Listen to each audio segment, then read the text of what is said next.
All right, this section we're going to look at container services. So we're going to discuss about overview of container services and difference between containers and virtual machines, Azure container instances, container groups, and Docker. So we're going to discuss all these stuffs. So we know about virtual machines. Virtual machines is an isolated environment. We can run all the services over there. It's a complete like servers, but containers is a lightweight servers. It's like a isolated environment, same like virtual machines, but it takes a lot of less resources. It takes less resources.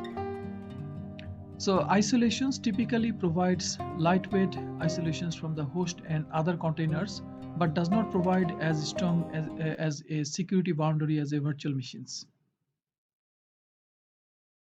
And virtual machines provides complete isolations from the host operating systems and other VMs.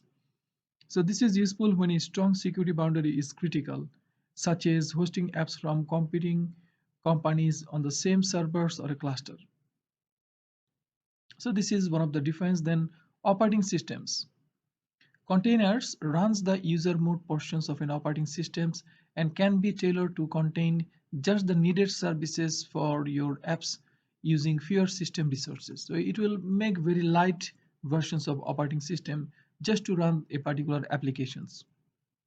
But virtual machines runs a complete operating systems including the kernel, thus requiring more system resources. So VM need CPU, memory, and a lot of storage power. Deployment, containers deployment, deploy individual containers by using the Docker via command line.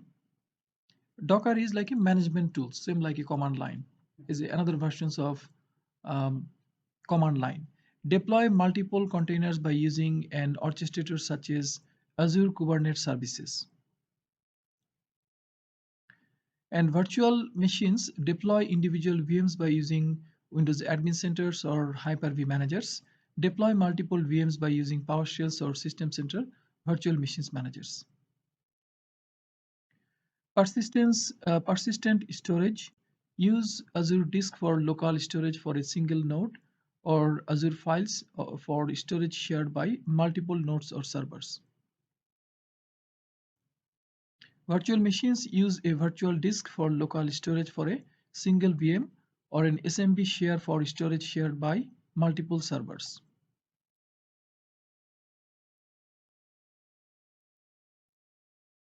So virtual machines in a separate virtual hard disk, but for the containers we can use some storage space from the Azure cloud.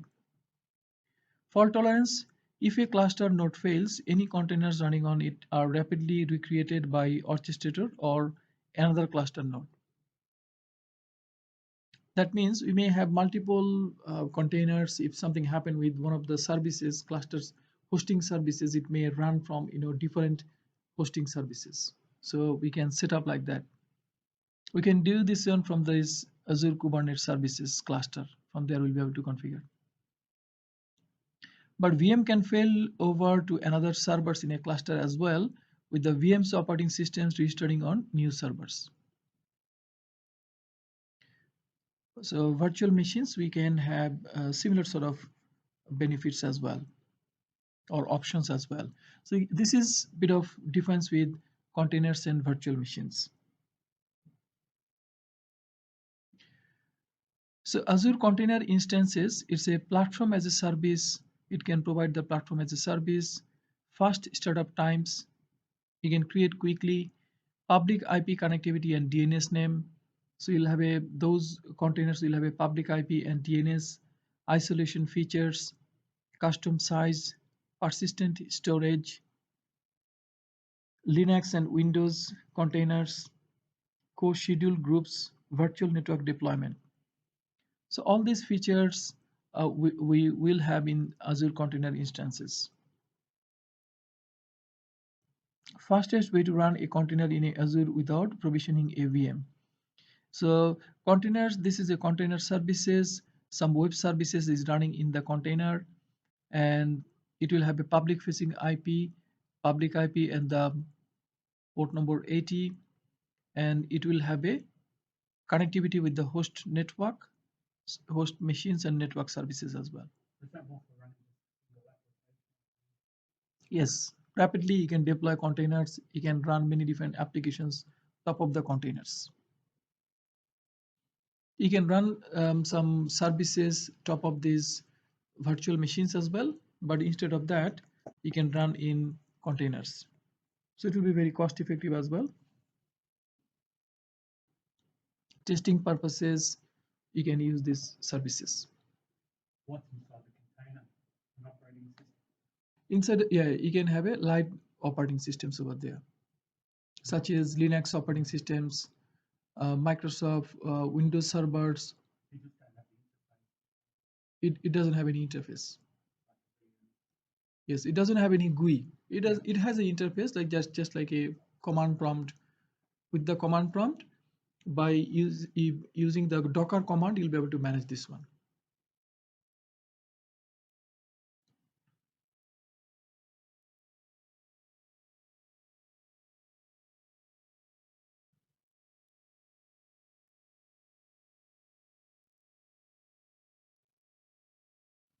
Containers groups. We can have a containers groups. Azure files, containers, and web applications can run over there, and it can be accessed from outside world. Azure files that can be inside the containers as well. So you can have containers, top of the containers, you can have web applications. So top level resource in Azure container instances, a collections of containers that get scheduled on the same host. The containers in the group share a lifecycle, resources, and local storage and storage volumes. So containers group will contain multiple containers.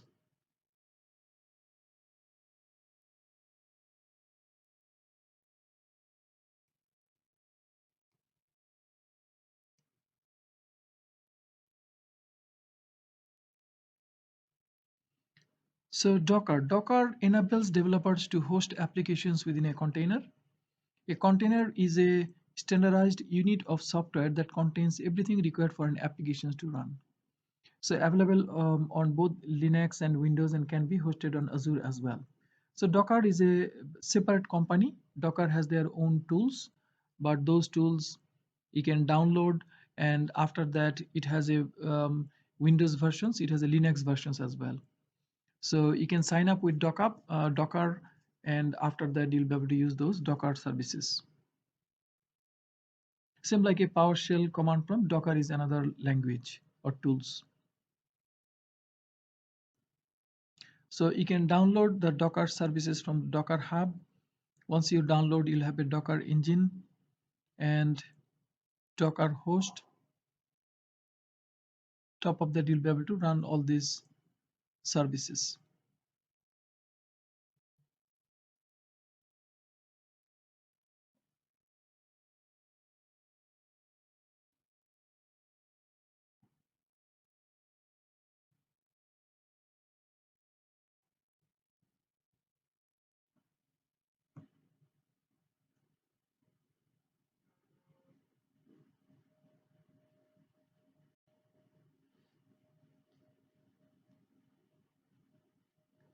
So let's have a look these container services.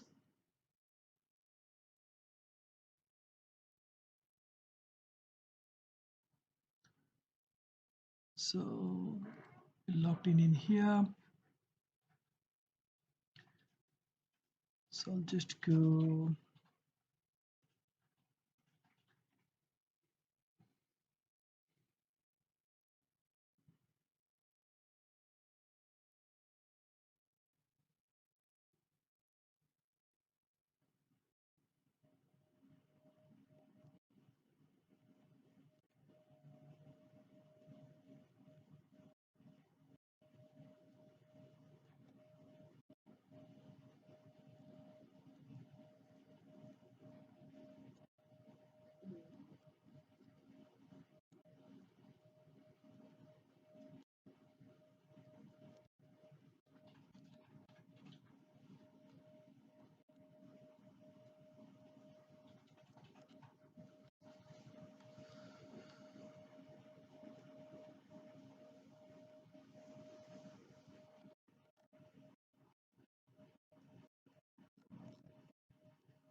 So we're going to use one of the tools to run these stuffs.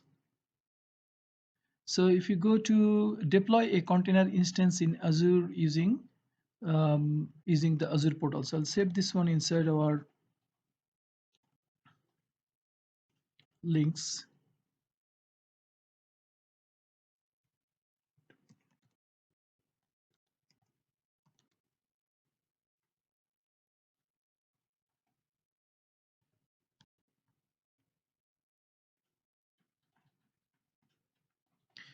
So this one is deploy a container instance in Azure.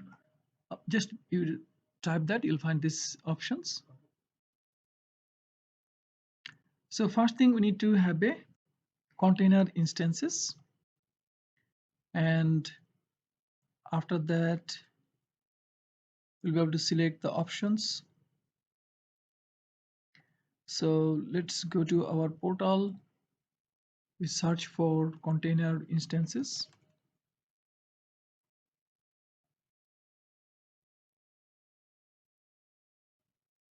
We'll see container instances, create container instances.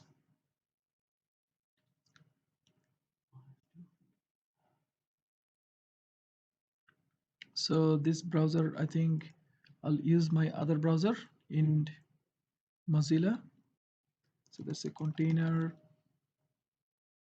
instances, create container instances.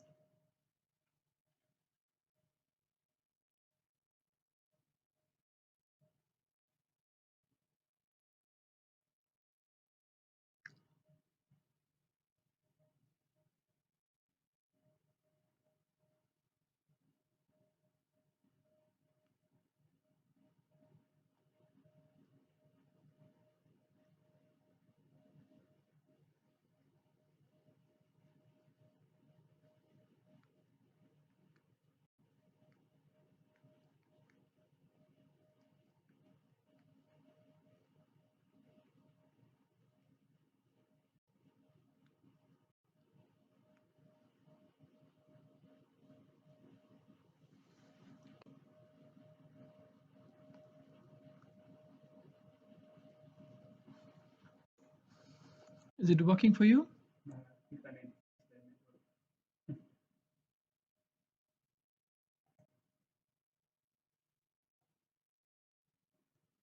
Yeah, I'm finally in.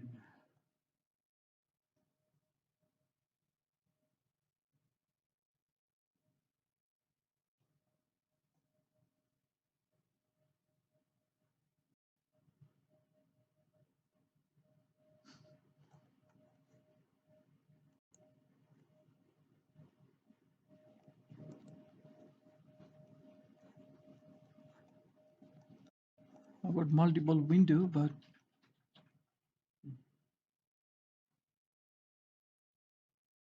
I've got 3 open window. Can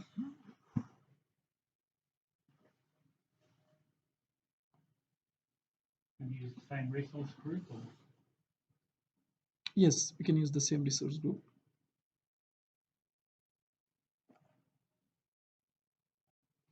So we're going to use yeah, instances, then create new basics, subscriptions, resource group, name the container, then region, image source, what image you want, quick start image. If you select Azure Container Registry, that means you can select some other images from that registry, Docker Hub or other registry. From different locations you can use the image as well. Then it will select automatically Microsoft Hello World is running top of the Linux. So that's that one. And then after that, create, review and create. Or actually networking DNS, not to worry. My container DNS leave it default. Don't need to make changes. Validations, and then just simply create. Then you'll be able to see these containers.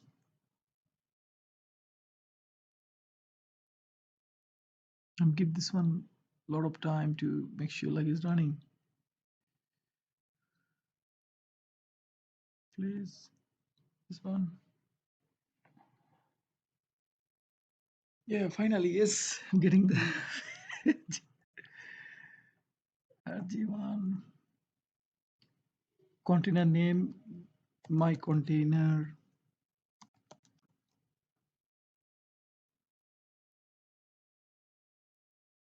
East US. Oh no, today we configured APRG, so central US, that's fine. Quick start image and networking.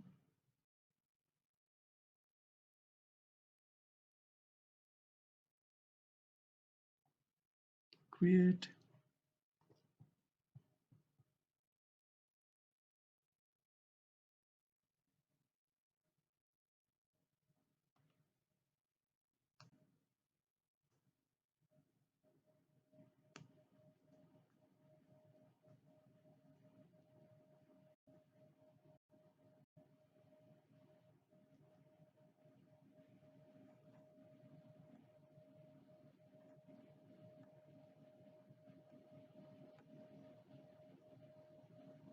So it's actually a virtual machines, but it doesn't have a lot of um, resources, same as like a virtual machines. It has a minimum operating systems.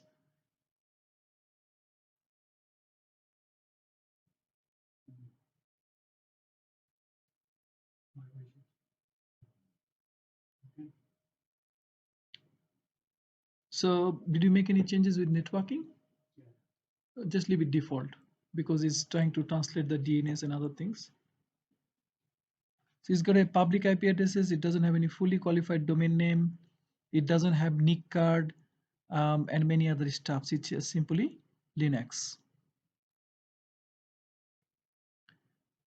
So this is the container settings we have.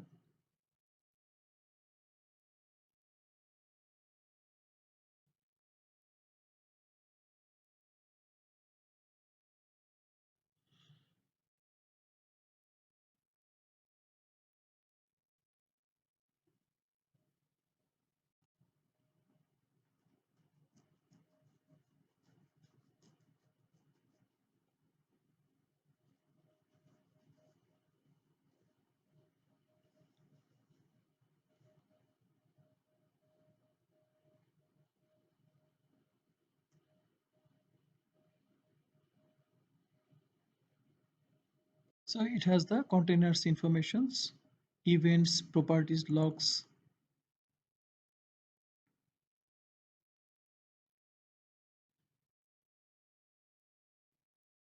After that, you can run some commands over there as well. But before that, once our container is running, then we can see these operating systems as well.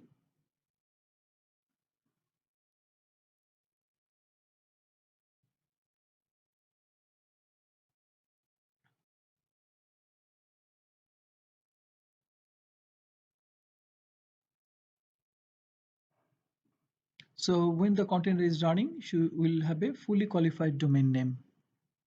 So let's go back and check the fully qualified domain name. Refresh.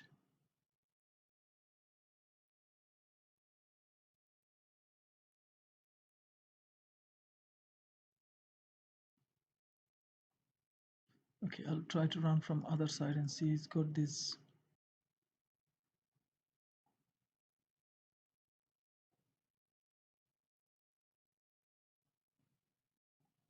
If no DNS wouldn't happen. So you can run from the public IP address. Mm.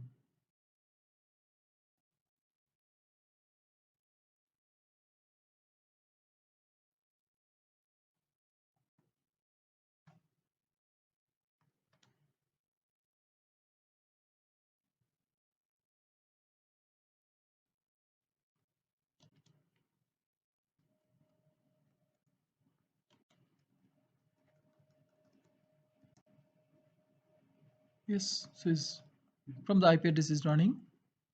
Yeah.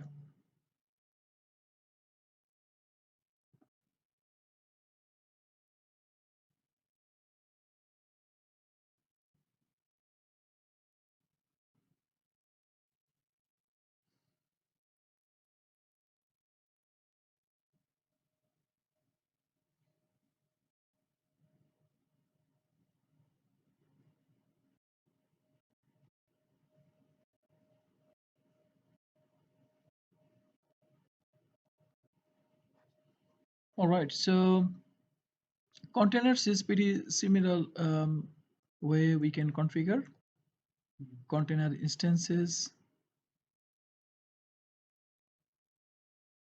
multiple.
So I've just created another one just to check it out.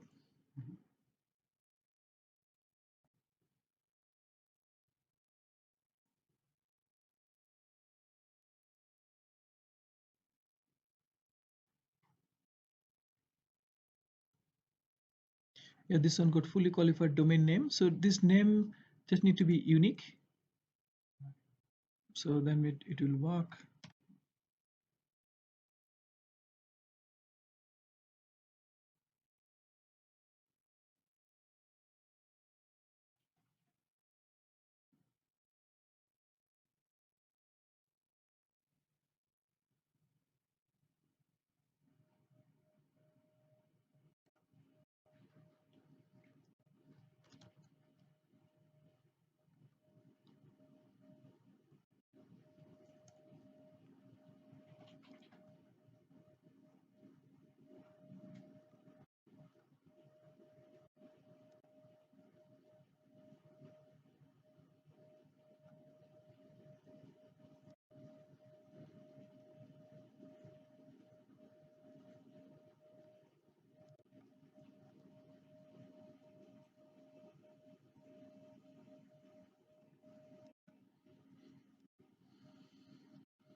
Your browser having a lot of issues, but yes, this is the Microsoft Nano servers.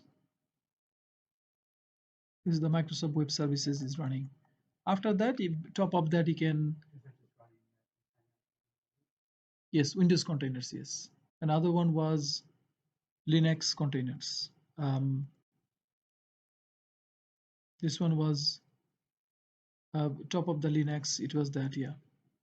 So you have a web servers or you have a NGIX, which is Linux servers. So pretty much this kind of deployment you can do. So this is one of the options you have. Let's have a look another sections.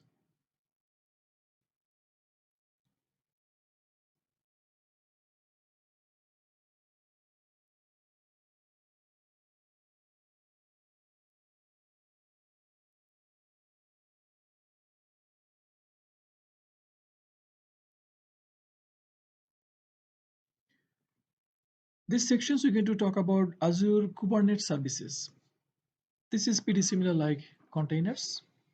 We're going to talk about Azure Kubernetes Services, Azure Kubernetes Services terminology, aka clusters and nodes, aka networking, aka storage, so security, Active Directory relationships, scaling, and all these stuffs.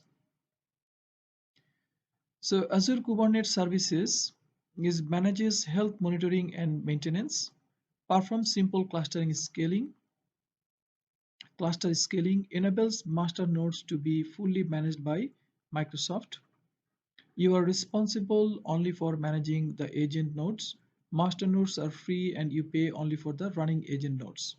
It's kind of like you can organize the containers, you can monitor that one, you can manage that one. So those kind of things you'll be able to do with this Kubernetes services. It's for example, you can create a Kubernetes clusters, and top of that maybe you have multiple um, containers running. So if some containers have some problem or host has some problem, automatically applications will run from another host or another containers.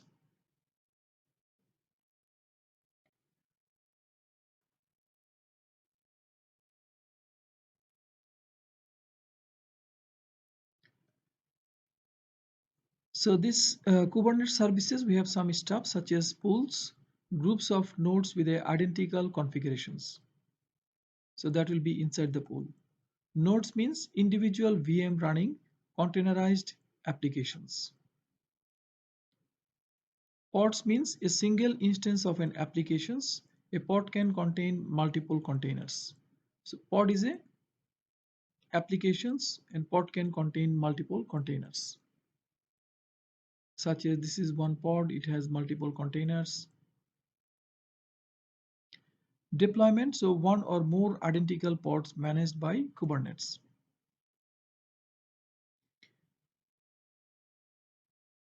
And manifest YAML file describing a deployment. So this is one of the language with that we can do many different kind of deployment task.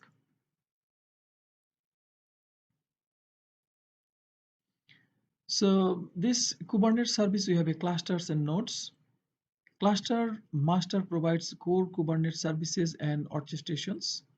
Nodes run applications and supporting services.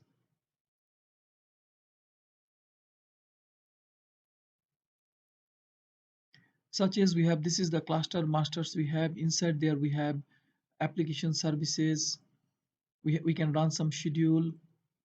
We have some database services, and it is linked with this node. Inside the node we have um, containers is running and some other network services we have inside these nodes. So nodes run applications and supporting services. Each individual node is an Azure virtual machines.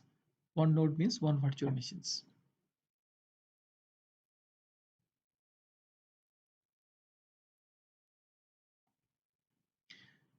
And this Kubernetes services has a network connectivity.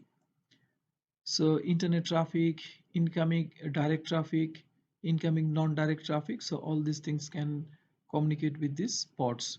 So pods contain multiple containers and applications. Pods run on instance on your applications.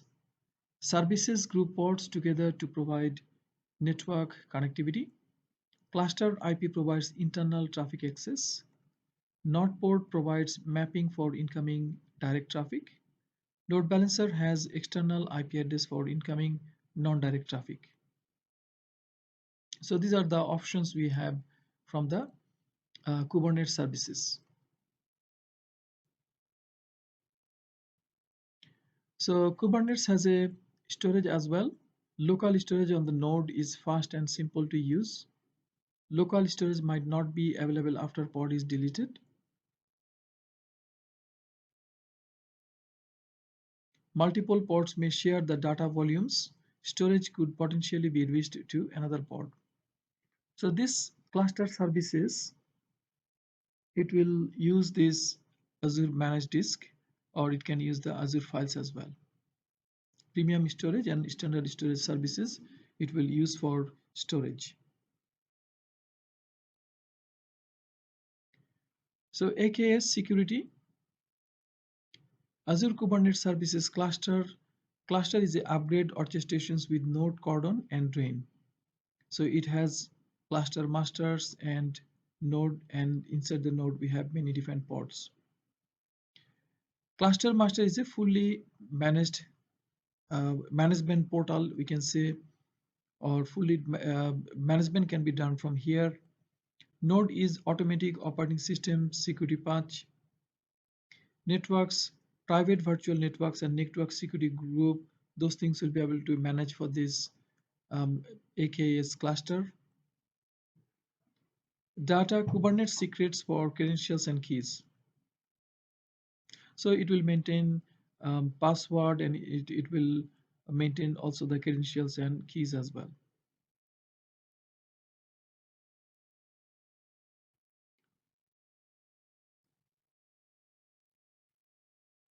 So Kubernetes Services and Azure Active Directory. So use Azure AD as an integrated identity solutions, and use service accounts, user accounts, and role-based access control as well. For example, this is one of the engineering users. This person want to access these applications. Authentications prompt on fast um, Kubernetes control connections to a sessions. So from here, access to Kubernetes resources can then be scoped based on the Azure AD users and groups. So in order to manage these Kubernetes services or cluster masters, we can use the Azure AD credentials or that role-based access control to provide access to those people, users or groups or individual administrators.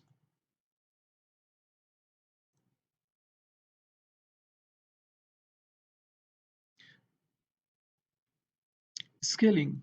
Applications might grow beyond the capacity of a single pod. Kubernetes has a built-in autoscalers.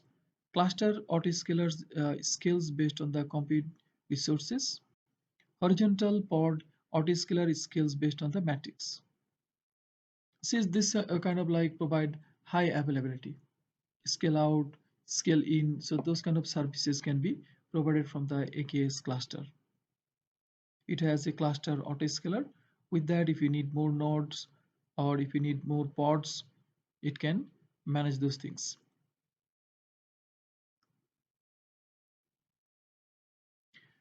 So Kubernetes scaling to ACI. ACI is a Azure Containers instances. So if you need to rapidly grow your AKS cluster, you can create new pods in Azure Containers instances. So you can have cluster autoscaler, and rapid bird scaling. You can deploy Azure Containers instances and pod as well from the cluster. So that cluster you can make it bigger. That's what it's saying.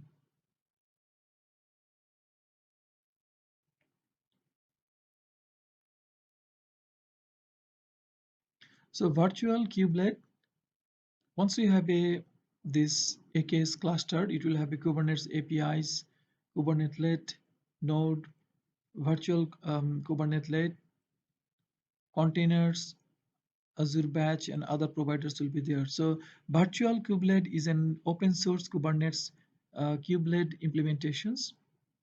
The virtual kubelet registers itself as a node and allows developers to deploy pods and containers with their own APIs. So this one simply another services for the developer supported by an ecosystem of providers.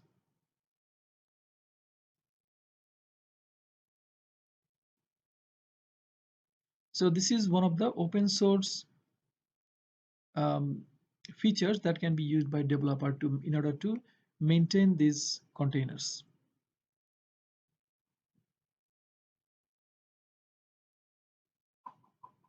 So we're going to look at this deployment. Deploy Azure Kubernetes services, create a Kubernetes service, connect to the cluster, and test the applications. So these things we're going to look at as well. So there are many different terms, new terms, but they are all related, but they are pretty much related with containers. We have like few things like one is high availability, multiple container, Kubernetes cluster, and applications and pod. So those kind of things, they are all related with applications and how you can run the applications inside your containers. Now we're going to look at oh, this configure this one I don't need.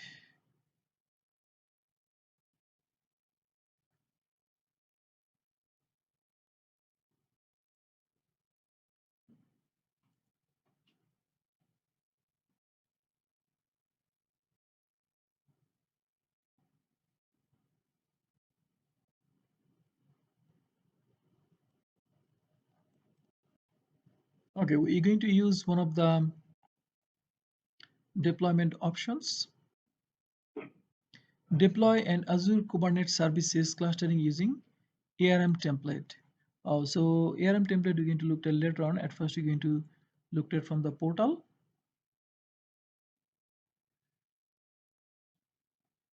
So Azure Kubernetes Services is a managed Kubernetes service that lets you quickly deploy and manage clusters.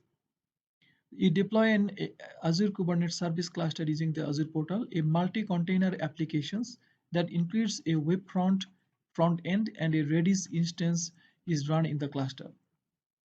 So you then see how to monitor the health of the cluster and pods that run your applications.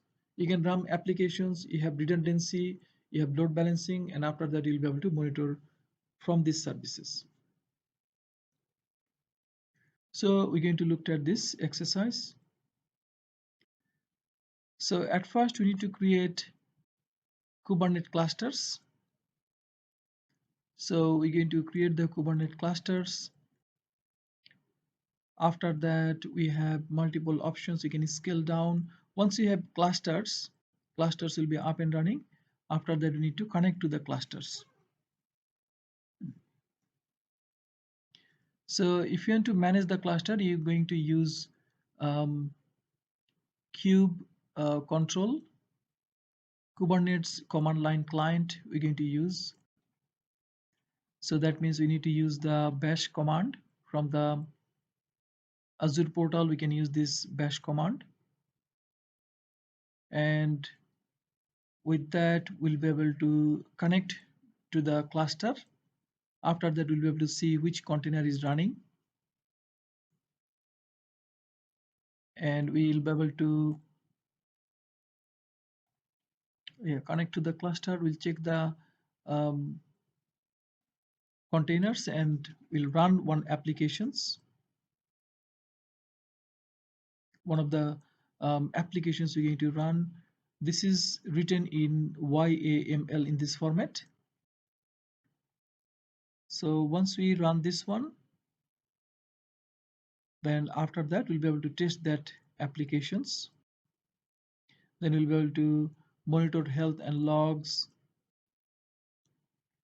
This kind of things we'll be able to do. So let's have a look this one. At first, we're going to create the Kubernetes services. So you go to our portal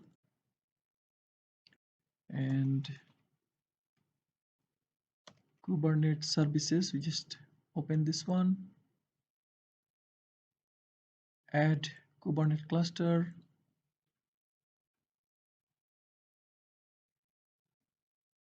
That's a huge challenge today to create something in the portal.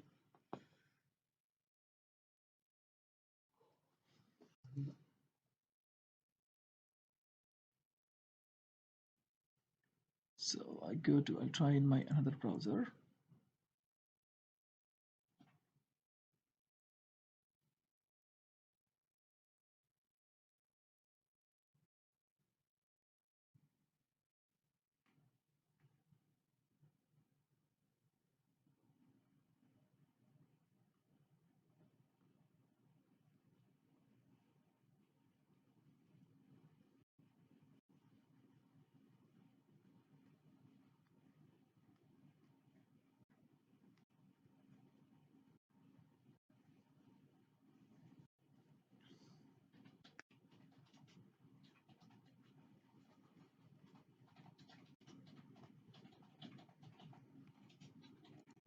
Urine is working. Yeah. That's good.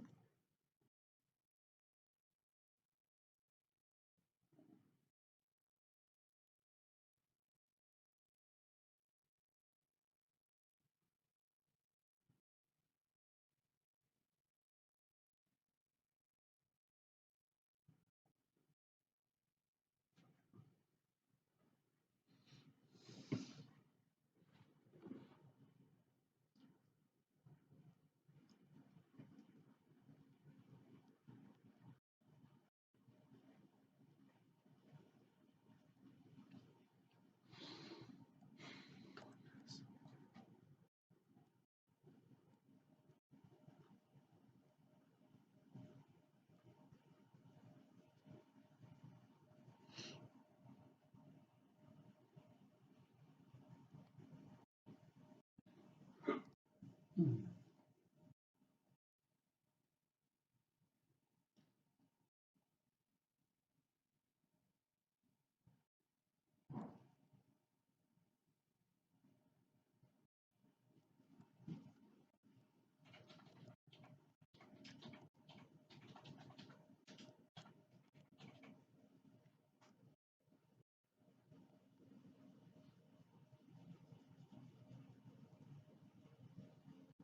Okay.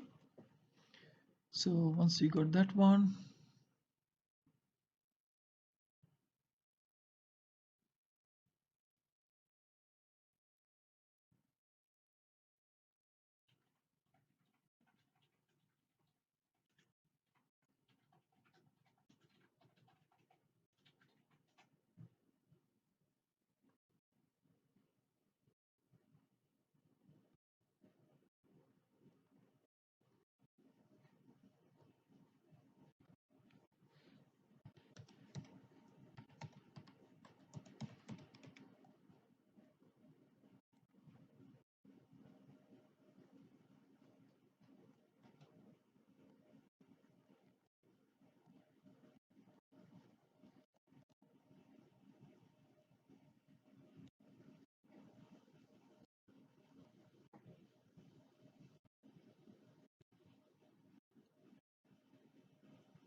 so it will deploy 3 nodes, right?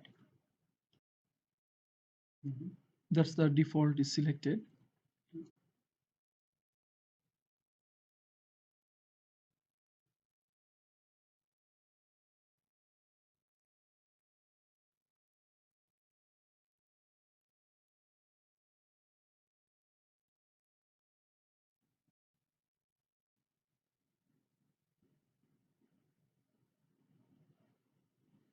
Two.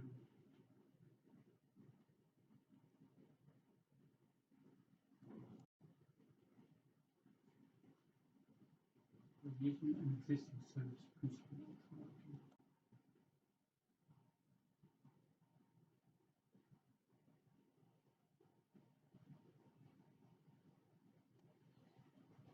Hmm.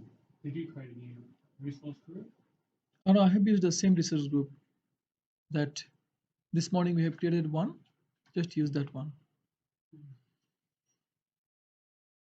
And then you can join the United form. Oh no, I haven't done any other config. Just default. I left everything default. Hmm. I just name it and then It said online maximum node count you can select is 2, unless you change yours from standard to something else.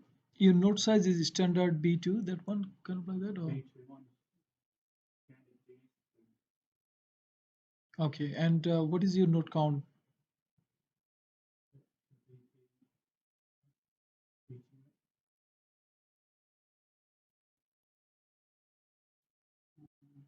Right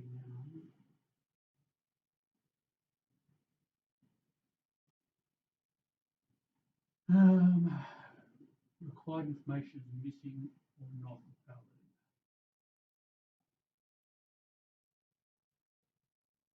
Basic. Says I can create maximum of 2 nodes. Okay, but Now if you it's saying fail to create the existing service principal.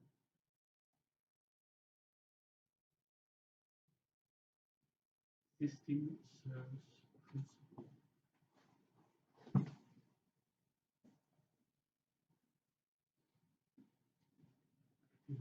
Like I changed that, just try it. Didn't make any difference. maybe change the region to something else.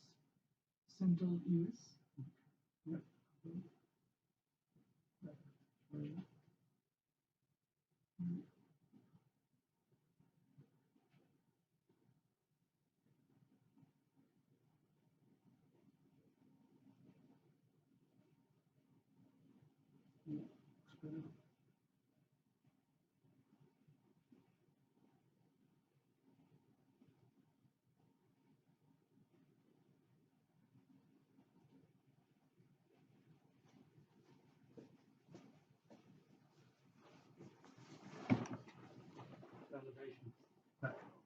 Fail. What happened?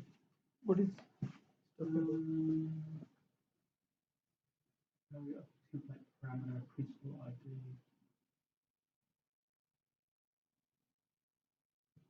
Principal. Nobody should show you like. Yeah, yeah. Maybe this is the wrong one.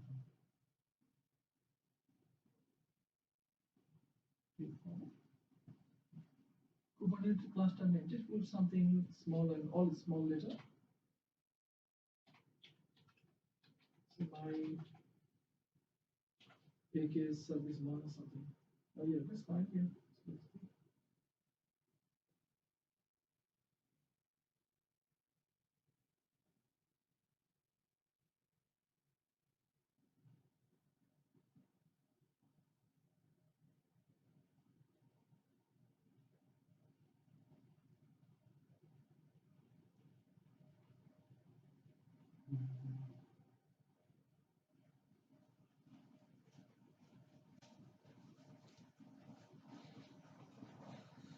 Yeah.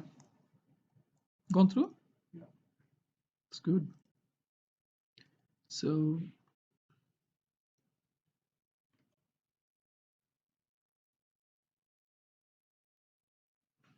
after that, once it's running, then we need to connect to the cluster. So when you want to connect, we need to open this from the portal. We just open Cloud Shell, and we're going to use bash in order to configure this one.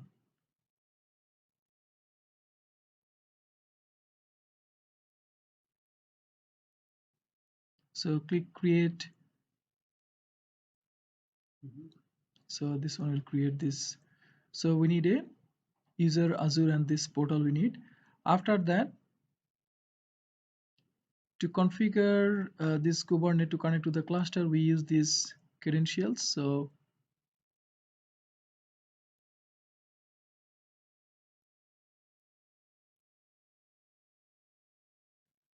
we already have credentials. So basically we just need to, we already have this resource group, and we have the name of the cluster. So basically we don't have to do anything with that. We can say kubectl get nodes. Maybe we'll be able to use this one.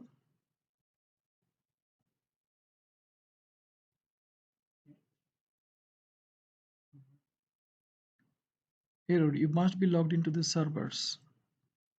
Okay, so if you want to log into the servers, I'll copy this one, and we just need to change the name in here. So our resource group was APPRG. Right click and paste. APPRG. And what was the name?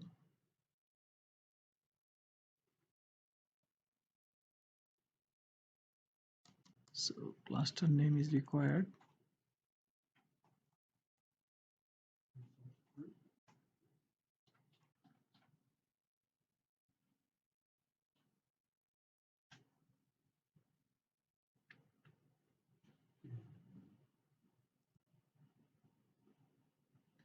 So by the time it should be ready, it should be up and running. And then I just need to get the name. Z my cluster, that is my name.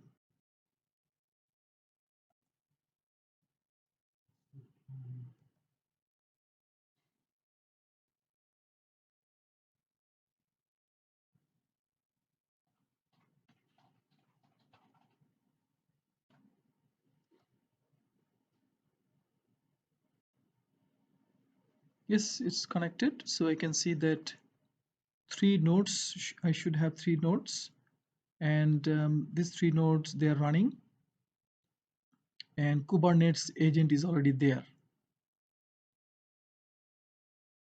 All you have to do, just make sure like you put your resource group and then cluster name, then automatically it will connect with that.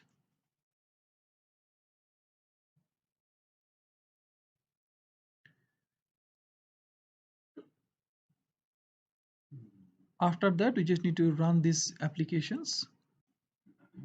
Mine's still Okay. fine.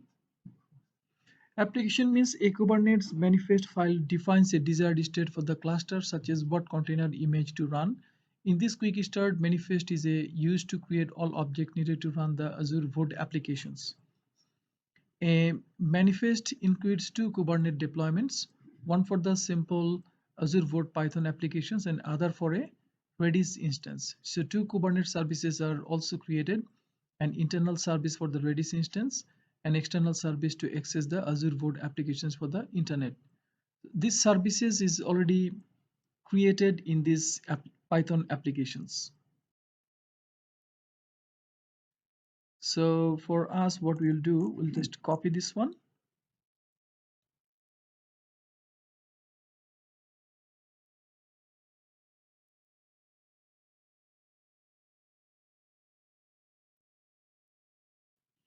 Copy this one and put inside this shell. You gotta make a file, make a document. You go back to the instructions, it says you've got to Oh, okay, sorry, I need to, make it Azure vote YML. oh, sorry, I need to create, um, I can do this one, code Azure Void YML. This is the, create a file name. This file name I can create,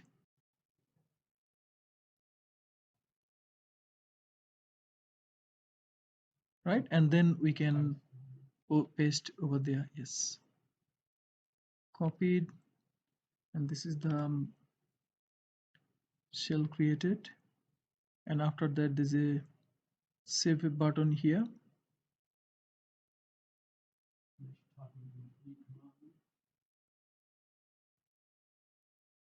This is kind of like script.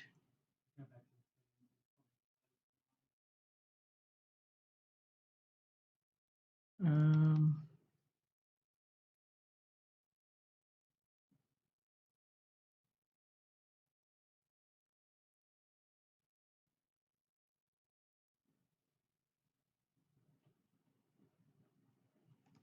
no, there should be a save button in here.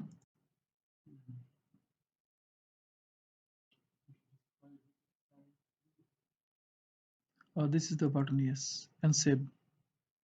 This is the save button on the right hand side. Is small. So this is already saved. Yeah, that's fine. Now we don't. Yes, yes, no problem. Take your time. So that thing's done. After that, now deploy the applications.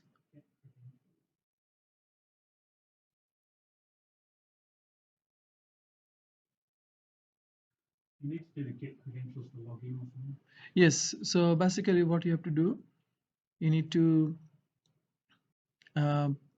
when they get credentials, you just need to put the, yeah, resource group and then your cluster name. These two things is required. And that's in the, in your running page, it should be there.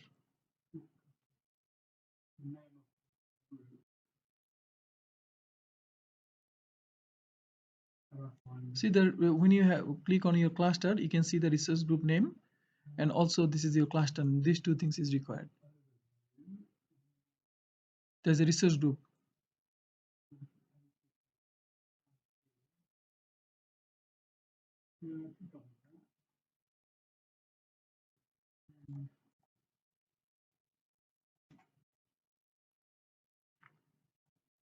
Just merge. Yes, that's fine. Yeah, merge means, show me those clusters. yeah, merge means is good. Yes. So once it's merged, then after that you can check this, verify the connections to your cluster. You can apply this command. Yes.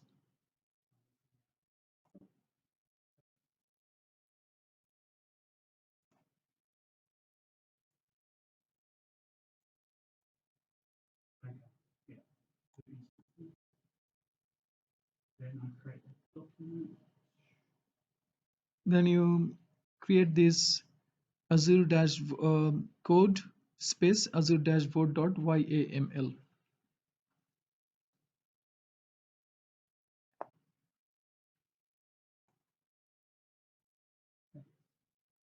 Enter.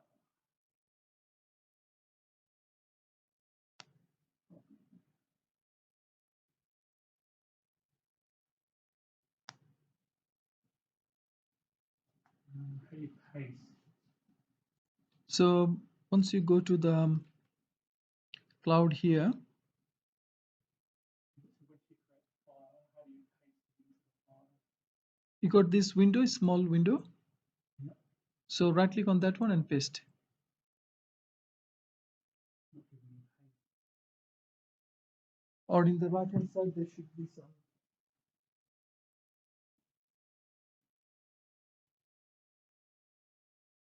Copy, there should be paste, but you copy again, go back, copy again, yes, and then right click,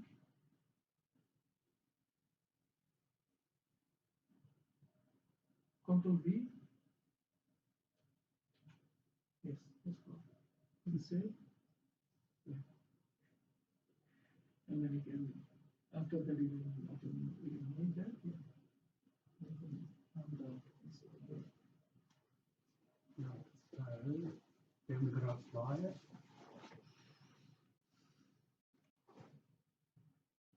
so after that, you paste that one is done. Then you say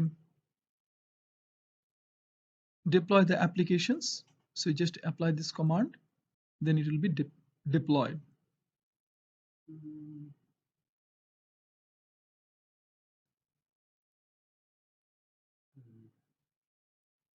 Not code, this one, this is the command, right?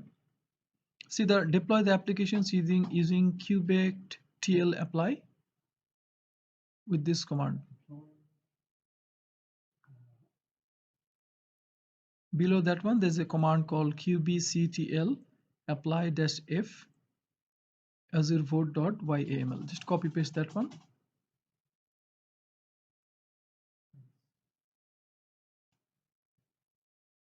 Then output should show you deployment service, deployment and service.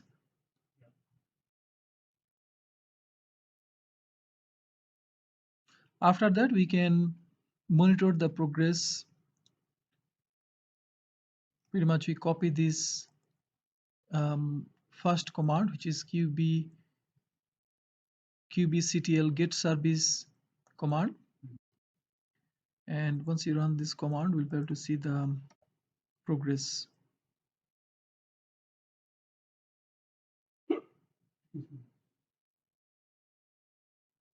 So we got the public address, right? There's a private address and public address. We just need this public address.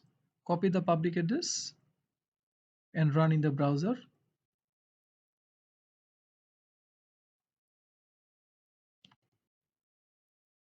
And that's your voting applications. Cats, dogs, cats, dogs.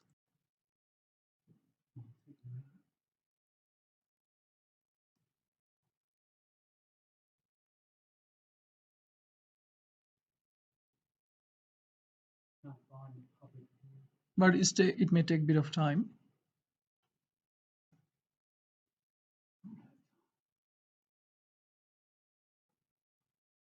After that, once you have done, then you can do all the monitorings. You check insights, and you can check whether this node they are okay or not. You can make some query and stuffs.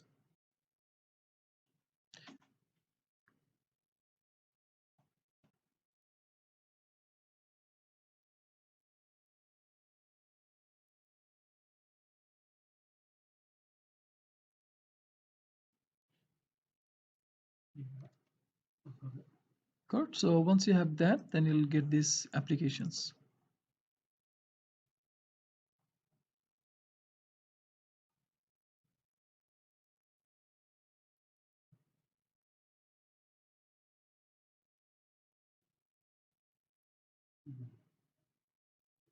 How do you, can you see, without doing command lines, can you see what's running? Like, can you see the settings?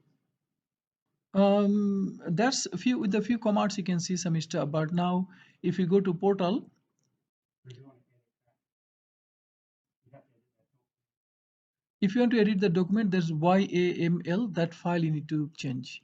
If you want to make changes in your cats, You can't do that by no, you need to again edit the editors and save and apply again.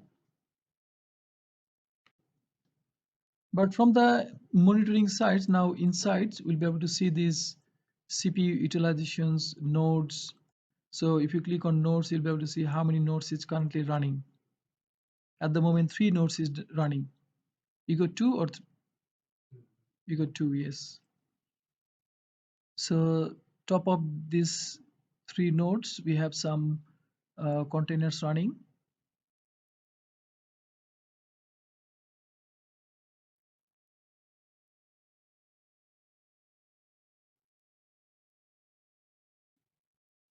So monitoring and insight tabs, majority of the monitoring stuffs you'll be able to see.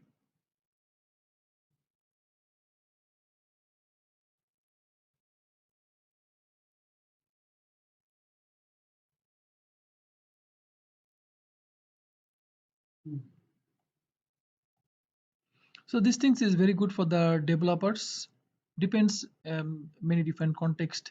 This Kubernetes services can be useful, redundancy backup, and it will take less um, resources as well. So from all this context, this is good.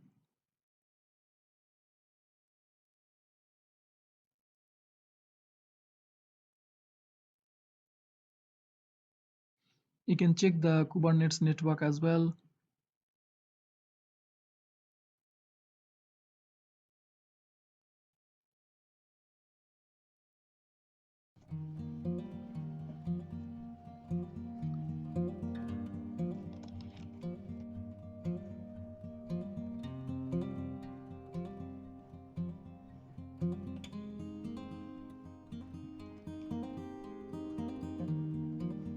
So this is the pretty much things you can do with the Kubernetes cluster, but they are all related with the development. So many different like deployment you can do top of this Kubernetes services, and it's got everything which can host the applications and stuffs.